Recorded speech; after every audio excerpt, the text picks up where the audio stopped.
कहानी की शुरुआत होती है और हम जैन को देखते हैं जिसका काम है उन लोगों से पैसे वसूलना जिन्होंने लोन लेने के बाद सही समय पर पैसे नहीं चुकाए। इसीलिए वह आज मंग नाम के आदमी के पास जाता है और उससे पैसे मांगता है। वह उसे काफी मारता पीटता है, लेकिन मंग उसे बताता है कि जो भी पैसे उसके पास थे वह अपनी बेटी की सर्जरी में लगा चुका है। आज उसकी बेटी का ऑपरेशन है, इसीलिए उसके पास एक भी पैसा नहीं है। मंग कहता है, अगर तुम्हें मेरी जान चाहिए तो ले लो, लेकिन मेरे पास पैसे नहीं हैं। जैंग उसकी बातों से बहुत उदास हो जाता है और पैसे लेने के बजाय उल्टा उसे कुछ पैसे देकर चला जाता है। जब ये बात उसकी बॉस को पता चलती है तो वह उसे बहुत सुनाती है और कहती है, ये हमारे धंधे का उसूल नहीं है। इसलिए वह जैंग को एक हॉस्पिटल में भेजती है जहां इस कहानी की दूसरी किरदार टिंग, जो मंग की बेटी है, से मुलाकात होती है। वहां लोग जबरदस्ती टिंग से एक पेपर पर साइन करवा लेते हैं, लेकिन उस दौरान जैंग उसे ही देखे जा रहा था। उसे कुछ अजीब महसूस हो रहा था, पर वह अपना काम करके वहां से निकल जाता है क्योंकि वह इस बार अपने बॉस के सामने बेइज्जत नहीं होना चाहता था। जैंग की भांजी अक्सर उससे पैसे मांगती रहती है क्योंकि उसे बहुत सारी मेकअप किट्स खरीदनी होती हैं। खैर, उस दिन के बाद से जैंग धीरे धीरे टिंग के बारे में सोचने लगता है, यहाँ तक कि वह कई जगहों पर उसका पीछा भी करता है। पर हद तो तब हो जाती है जब वह टिंग की वर्कप्लेस, जो कि एक बैंक थी, पर पहुंच जाता है। इस चीज को देखकर टिंग बहुत ज्यादा गुस्सा होती है, लेकिन जैंग उसे बार बार अलग अलग तरीकों से बताने की कोशिश करता है कि कैसे वह अपने डैड का लोन चुका सकती है। टिंग कहती है, मुझे तुम्हारे तरीकों की जरूरत नहीं है, इसलिए तुम दूसरे काउंटर पर जाओ। लेकिन जैंग ने उस लाइन की सारी टिकटें खरीद ली थीं। इस चीज को देखकर टिंग को गुस्सा आ जाता है और वह मैनेजर को बुलाकर कंप्लेंट करती है। टिंग के कंधे पर मैनेजर हाथ रख देता है, जिसे देखकर जैंग को इतना गुस्सा आता है कि वह उसे वहीं सबके सामने बहुत मारता है। इससे साफ पता चल रहा था कि वह कहीं ना कहीं टिंग को पसंद करने लगा है। लेकिन क्या ऐसा भी मुमकिन है? टिंग एक साधारण लड़की है, अच्छे घर से ताल्लुक रखती है, और वहीं जैंग एक डेट कलेक्टर यानी कि वसूली करता है। इन सब से अब टिंग तंग आ चुकी है और परेशान हो चुकी है। इसलिए वह पुलिस के पास जाकर कंप्लेंट करती है, लेकिन पुलिस वाले पहले से ही जैंग को जानते हैं, इसलिए उसके खिलाफ कोई भी कंप्लेंट दर्ज नहीं करते। हर दूसरे दिन जैंग वहां आता रहता है। अगले सीन में हम जैंग की भांजी को देखते हैं, जो उसके पास अपना रिपोर्ट कार्ड साइन करवाने आई थी। इन दोनों की आपस में अच्छी बनती है। उसकी पेन को देखकर जैंग को एक आइडिया आता है। वह तुरंत घर पहुंचता है, जहां वह अपनी भांजी के रंगों से एक चार्ट बनाता है, जिसमें वह खुद का चेहरा भी बनाता है। अगले दिन वह टिंग से मिलता है और उसे वह चार्ट दिखाते हुए कहता है, यह एक आसान तरीका है जिससे तुम अपने सारे पैसे चुका सकती हो और तुम्हें एक भी पैसा देने की जरूरत नहीं पड़ेगी। टिंग हैरान थी, इसलिए वह पूछती है, कैसे? तब जैंग उसे बताता है, तुम जितनी बार भी मेरे साथ डेट पर जाओगी, इस चार्ट पर बने बॉक्सेस को रंगते रहना। जिस दिन ये सारे बॉक्सेस खत्म हो जाएंगे तुम्हारा सारा लोन माफ हो जाएगा। जैंग का यह आइडिया सुनकर टिंग उसके ऊपर जूस फेंककर वहां से चली जाती है और एक बार फिर जैंग को बेइज्जत होना पड़ता है। अगर टिंग की जगह कोई और होता तो शायद जैंग कब का उसका खेल खत्म कर चुका होता। लेकिन वह उससे प्यार करता है, इसलिए उसकी सारी हरकतों को माफ कर देता है। उधर हॉस्पिटल का बिल बढ़ता ही जा रहा है। डॉक्टर टिंग को बताते हैं कि आपको जल्द से जल्द इसे पे करना होगा, वरना हमें आपके डैड को कहीं और शिफ्ट करना पड़ेगा। ये सुनकर टिंग हर जगह संपर्क करती है, सभी को कॉल करती है, लेकिन कोई भी उसके बुरे समय में उसका साथ देने के लिए तैयार नहीं होता। इसीलिए अब उसके पास कोई और विकल्प नहीं बचता सिवाय जैंग के पास जाने के। अगले दिन वह जैंग के पास जाकर बताती है कि वह उसके साथ डेट पर जाने के लिए तैयार है। उसे बस साथ में खाना ही तो खाना है, इसमें कौन सी बड़ी बात है। इसके बाद दोनों आए दिन मिलने लगते हैं। हर बार जब वे मिलते हैं जैंग चार्ट पर बने बॉक्सेस पर टिक लगाता है, जैसे कि उनके बीच फैसला हुआ था। जैंग उसके सामने एक अच्छा लड़का बनने की कोशिश करता है बार बार, लेकिन हर बार वह इस काम में असफल हो जाता है। उसने अपना हेयर कट भी बदल लिया था और अपना पहनावा भी, पर अब भी कुछ खास फर्क नहीं पड़ा था। उनकी डेट्स ऐसे ही चलती रहती हैं। इसी बीच टिंग जैंग के डैड से मिलने के लिए हॉस्पिटल जाती है और उनकी काफी अच्छी देखभाल करती है। ये देखकर टिंग को भी अच्छा लगता है, लेकिन वह कुछ कहती नहीं है। अगले दिन जब वे दोनों साथ होते हैं तो टिंग उसी चार्ट के साइड में टाइम पास करने के लिए खुद की भी ड्राइंग बना देती है। ये देखकर जैंग इतना खुश हो जाता है कि वह पूरी रात उसी ड्राइंग को देखते हुए बिता देता है। अब तो उसने टीन के जॉब पर भी कुछ खाने पीने का सामान भेजना शुरू कर दिया है। अगले सीन में हम जैन के कुछ लोगों को देखते हैं जो एक दुकानदार से वसूली कर रहे हैं। दुकानदार के पास पैसे नहीं थे, इसलिए वे उसकी बीवी को उसके सामने ही बहुत मारते हैं। जब जैन ये देखता है तो वह अपने ही लोगों को मारना शुरू कर देता है और कहता है कि तुम्हें इन्हें ऐसे हैंडल नहीं करना चाहिए, कुछ तो शर्म करो, वह कहता है। इसी बीच टीन वहां आ जाती है, लेकिन वह कुछ और ही समझ लेती है। उसे लगता है कि जैंग उन दुकान वालों को मार रहा है, इसलिए वह तुरंत वहां से भाग जाती है। दूसरी ओर जैंग अपनी बॉस से कहता है, आपने इन लोगों को क्यों भेजा? मैंने कहा था ना कि मैं जाकर पैसे ले आऊंगा। बॉस कहती है, अगर मैं तुम्हारे भरोसे रहती तो कभी भी पैसे नहीं मिलते, जैसे तुम्हारी गर्लफ्रेंड के बाप से नहीं मिले। क्या तुम भूल गए कि जब तुम्हारे भाई की शॉप कर्ज में थी तो मैंने उसकी मदद की थी और तुम्हें काम पर रखा था ताकि तुम उसका लोन चुका सको। अगर तुम वो भी नहीं कर पा रहे हो तो बोल दो, मैं जाकर उससे पैसे निकलवा लेती हूँ। यहाँ हमें पता चलता है कि जैंग भी एक तरह से कर्ज में डूबा है और इसी मजबूरी के कारण वह ये काम कर रहा है। जैंग को बुरा लगता है, इसीलिए वह कहता है कि उसे जितना कुछ कहना है वह कह दे, लेकिन उसके परिवार के बारे में कुछ ना बोले। अगले दिन जब टीन हॉस्पिटल पहुंचती है तो देखती है कि उसके डैड वहां नहीं है। स्टाफ से पता चलता है कि वह टेरेस पर हैं। वह घबराकर वहां पहुंचती है तो देखती है कि जैंग उन्हें लेकर बैठा हुआ है। पूछने पर पता चलता है कि जैंग ने ऐसा इसलिए किया क्योंकि उसके डैड ने कई महीनों से धूप नहीं देखी थी, इसलिए वह उन्हें यहां लेकर आया। ये चीज टीन को पसंद नहीं आती, इसलिए वह उन्हें वहां से ले जाने लगती है और जैंग से बहुत ही रूड तरीके से बात करती है। ये देखकर जैंग कहता है, तुम्हें क्या हो गया? कल तो तुम बिल्कुल ठीक थी, लेकिन आज अचानक से क्या हुआ? लेकिन टीन कोई जवाब नहीं देती। तब जैंग अपने प्यार का इजहार करता है और कहता है कि वह उससे प्यार करने लगा है। अगर उसे उसका हुलिया पसंद नहीं है तो वह उसके लिए सब कुछ बदल देगा, लेकिन एक बार वह उससे सही से बात तो करे। पर टीन मुंह फेर कर वहां से चली जाती है। ये चीज जैंग की जिंदगी पर बहुत गहरा असर डालती है। वह बहुत ज्यादा ड्रिंक करने लगता है, अपने लोगों से मारपीट करता है और किसी को भी चलते फिरते मार देता है। ऐसे ही एक दिन जब टीन उससे मिलने नहीं आती तो वह सीधा नशे की हालत में हॉस्पिटल पहुंच जाता है। वहां उसे पता चलता है कि उसके डैड अब गुजर चुके हैं। ये खबर जैंग और टीन दोनों को बदल कर रख देती है। उस दिन के बाद से टीन बहुत ही डिप्रेशन में चली जाती है। उसके डैड के फ्यूनरल पर फादर आकर उससे पूछते हैं कि बाकी लोग कब आने वाले हैं। टीन जवाब देती है, अब कोई नहीं आएगा, बस मैं ही हूँ। बस मैं ही यहाँ पर अकेली हूँ। लेकिन तभी वहां जैंग अपने लोगों के साथ पहुंच जाता है और इस दुख भरी घड़ी में टीन का साथ देने की पूरी कोशिश करता है। वह हर मुमकिन कोशिश करता है कि टीन को अकेला महसूस न हो। जैंग उन सारे रिचुअल्स में उसका साथ देता है जिन्हें उसके और उसके फैमिली मेंबर्स को पूरा करना था। इसमें जैंग के दोस्त भी मौजूद होते हैं। जब सब कुछ समाप्त होने वाला होता है तभी वहां वह शॉप ओनर आता है जिसे देखकर टीन को पहले गलतफहमी हुई थी। वह उसे सच बताता है कि असल में जैंग बहुत ही अच्छा इंसान है। उसने तो उन्हें और समय दिया है ताकि वे पैसे लौटा सकें। ये जानकर टीन को बुरा लगता है कि उसने जैंग के लिए इतना कुछ बुरा सोचा, जबकि असलियत में वह ऐसा नहीं है। जब सारे रिचुअल्स खत्म हो जाते हैं तो टीन जैंग को थैंक यू भी कहती है। इसके बाद एक दिन जैंग उसके लिए कुछ कैंडीज लेकर आता है, क्योंकि उसने देखा था कि लड़कियों को मनाने के लिए कैंडीज दी जाती हैं। ये देखकर टीन हल्का सा मुस्कुराती है, क्योंकि अब उसे भी पता चल चुका है कि जैंग एक अच्छा इंसान है। इसी कारण वह उसे दोपहर के 2 बजे टेरेस पर आने को कहती है, जहां दोनों लंबी लंबी बातें करते हैं। इस बीच टीन पूछती है, आखिर तुम्हें मुझमें क्या पसंद आया? जवाब में जैंग कहता है, मुझे तो हर तरह से तुम पसंद हो। तुम्हारे अंदर वो सब कुछ है जो मुझे अच्छा लगता है। ये सुनकर टीन उसे गालों पर किस करती है, जिससे वह फूला नहीं समा पाता। अब चीजें धीरे धीरे सेटल होने लगी थी। जैंग ने टीन के डैड की मौत के बाद उनका सारा पैसा पे कर दिया था और उनके बीच भी सब कुछ ठीक हो गया था। जैंग जहां भी जाता टीन को साथ लेकर जाता था। ऐसे ही एक दिन वह उसे सबके सामने प्रपोज भी कर देता है, जिससे टीन बहुत खुश होती है। हालांकि उसे हमेशा याद रखना चाहिए कि जैंग एक गैंगस्टर है और उसका उठना बैठना बहुत बुरे लोगों के साथ होता है।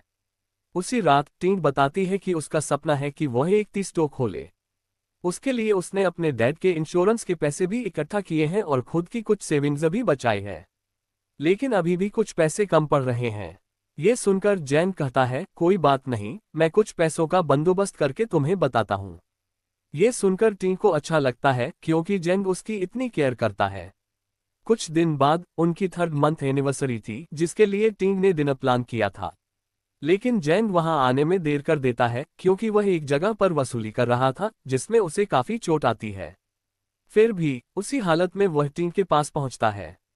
टिंग उसे इस हालत में देखकर बहुत ज्यादा घबरा जाती है और कहती है, हमें जितनी जल्दी हो सके हॉस्पिटल चलना चाहिए।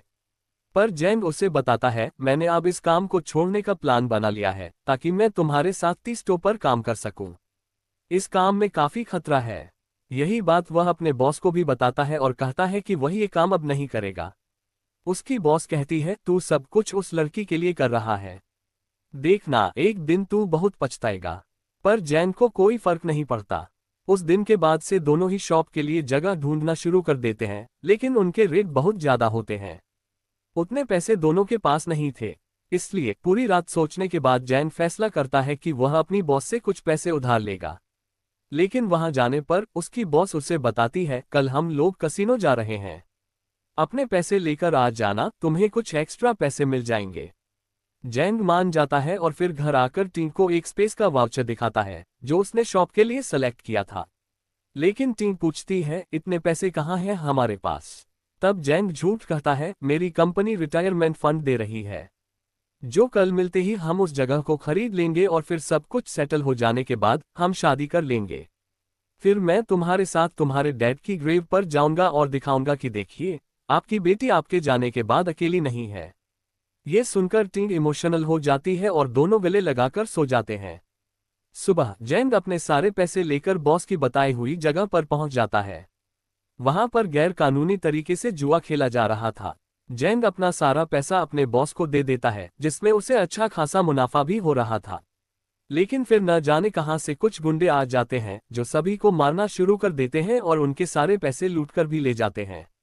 इसी बीच उसकी बॉस भी भाग जाती है, लेकिन जैन को वे लोग बहुत मारते हैं। जैन उनमें से कुछ को काफी मारता है और जब वह एक का चेहरा उठाकर देखता है तो उसे पता चलता है कि यह इंसान तो उसी के साथ काम करता है, यानी कि यह सब उसकी बॉस का काम है। और टिंग रियल स्टेट ऑफिस में सुबह से बैठी बैठी परेशान हो रही थी और जब जैन वहां आता है तो वह बाहर आ जाती है। वह देखती है कि वह बहुत बुरी हालत में बैठा हुआ है। वह उससे पूछती है कि क्या हुआ, उसने अपनी ऐसी हालत क्यों कर ली?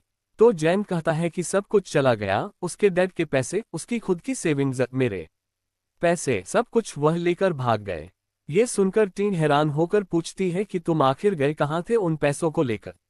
तो वह बताता है कि वह जुआ खेलने गया था। इतना सब कुछ होने के बाद भी टिंग उसे घर चलने को कहती है, पर जैन उस पर भी भड़क जाता है और कहता है कि मैं ऐसा ही हूँ। क्या तुम अभी भी इस रिलेशन को रखना चाहती हो? तुम्हें भूलना नहीं चाहिए कि तुम्हारे डैड का लोन अभी भी आधा दिया है।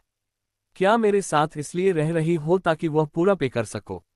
जैंग इस समय बहुत ही ज्यादा गुस्से में है, इसीलिए उसे कुछ समझ नहीं आ रहा है कि वह क्या क्या बोले जा रहा है। पर यह सुनकर टिंग बहुत ही ज्यादा गुस्से में आ जाती है और उसे एक थप्पड़ जड़ देती है और कहती है कि अच्छा, मतलब तुम मुझसे प्यार नहीं करते। ये सब एक नाटक था। और फिर वहां से रोते हुए अपने घर की ओर चली जाती है। उसके डैड के जाने के बाद आज एक बार फिर से वह एकदम अकेली हो गई है। इस बात का बुरा जैन को भी लगता है, इसीलिए वह भी उसे जाते हुए देखकर बहुत रोता है। तभी वहां पर पुलिस वाले आ जाते हैं जो उसे ऐसी हालत में देखकर पूछते हैं कि क्या उसने ड्रिंक करी है। तो उन्हें गुस्से में धक्का देकर वह बोलता है कि क्या अब मैं ड्रिंक भी नहीं कर सकता। ये बोलकर वह उन्हें बहुत मारता है, जिसकी वजह से फाइनली उसे जेल हो जाती है। जब 6 महीने के बाद उसे अच्छे बिहेवियर की वजह से पैरोल मिलती है तो वह सबसे पहले एक आदमी के पास जाता है और अपनी बॉस के बारे में पूछता है और कहता है कि वह जिन पैसों को लेकर भागी है वो उसके नहीं थे। नेक्स्ट सीन में हमें पता चलता है कि अब उसकी बॉस, जो कि एक वसूली का काम करती थी, अब एक पॉलिटिशियन बन गई है, जो कि होना ही था। तो जैंग उसके पास जाकर उन पैसों को लौटाने को कहता है, पर वह तो साफ इनकार कर देती है कि उसे उन पैसों के बारे में कुछ भी पता नहीं है। वह तो ये तक कह देती है कि वह कौन है। ये सुनकर जैंग उसके सामने हाथ पांव जोड़ता है, पर वह लोग उसे भगा देते हैं। जिसके बाद जैंग वहां से टिंग को ढूंढते हुए उसके पति पर पहुंचता है, जहां उसे पता चलता है कि वह बहुत ही गरीबी में अपनी जिंदगी गुजार रही है, क्योंकि उसका सारा पैसा सब कुछ चला गया और यह सब उसी की वजह से हो रहा है। इसी बीच जैन की नाक से खून आने लगता है, लेकिन अब वह अगले दिन फिर से अपनी बॉस के ऑफिस पहुंचता है और वहां सभी को मार देता है और हाथ में एक सिलेंडर लेकर बैठ जाता है। जब वह बॉस वहां आती है तो वह उससे बोलता है कि मुझे वो पैसे दे दो क्योंकि मेरे पास ज्यादा टाइम नहीं है। अगर ऐसा नहीं हुआ तो ये पूरी बिल्डिंग मैं उड़ा दूंगा। कहानी यहाँ पर फ्लैशबैक में पहुंचती है, जहां पर हम जैन को जेल में देखते हैं, लेकिन अचानक वह बेहोश हो जाता है। डॉक्टर से पता चलता है कि उसे ब्रेन ट्यूमर है और उसी के इलाज के लिए उसे पैरोल दी गई है। सीन फिर से प्रेजेंट में आता है, जहां वह अभी भी अपनी बॉस से पैसे मांगते हुए कहता है कि मेरे पास ज्यादा समय नहीं बचा है। मैं वादा करता हूं कि अगले जन्म में वह सब पैसे आपको रिपे कर दूंगा, पर वह मुझे अभी लौटा दो क्योंकि वह मेरे नहीं है। किसी और ने भरोसा करके मुझे दिए थे। उसकी बॉस डर के वह उन पैसों को लौटा देती है, जिन्हें लेकर जैन सीधा टीम के पास पहुंचता है और कहता है कि यह लोग तुम्हारे पैसे लेकर मैं आया। तो वह उससे कहती है कि तुम्हें क्या लगता था कि मैं उस दिन पैसों के लिए वहां से गई थी। ये बोलकर वह वहां से आगे बढ़ना शुरू हो जाती है, पर जैन बार बार उसे उन पैसों को लेने को कहता है, जिसे वह गुस्से में उसे एक थप्पड़ मार देती है, जिसके झटके से एक बार फिर से जैन के सर में दर्द होना शुरू हो जाता है। तो वह उसे पीछे से पकड़कर भीख मांगता है कि बस मेरे साथ 1 मिनट रुक जाओ, मुझसे बात कर लो। मुझे खुद नहीं पता कि कल मेरे साथ क्या हो जाए, लेकिन टीम नहीं रुकती और धक्का मार के वहां से चली जाती है। वह वहीं बैठा रहता है। जब दर्द ठीक हो जाता है तो हम उसे एक बार फिर से पुलिस स्टेशन में देखते हैं, जहां उसके परिवार को बुलाया जाता है। लेकिन अब उसके डैड उससे परेशान हो गए और आज वह भी उसे बहुत सुनाते हैं कि वह एक नालायक है। अगर उसने अच्छा काम किया होता तो उन्हें इतनी बेइज्जती न झेलनी पड़ती।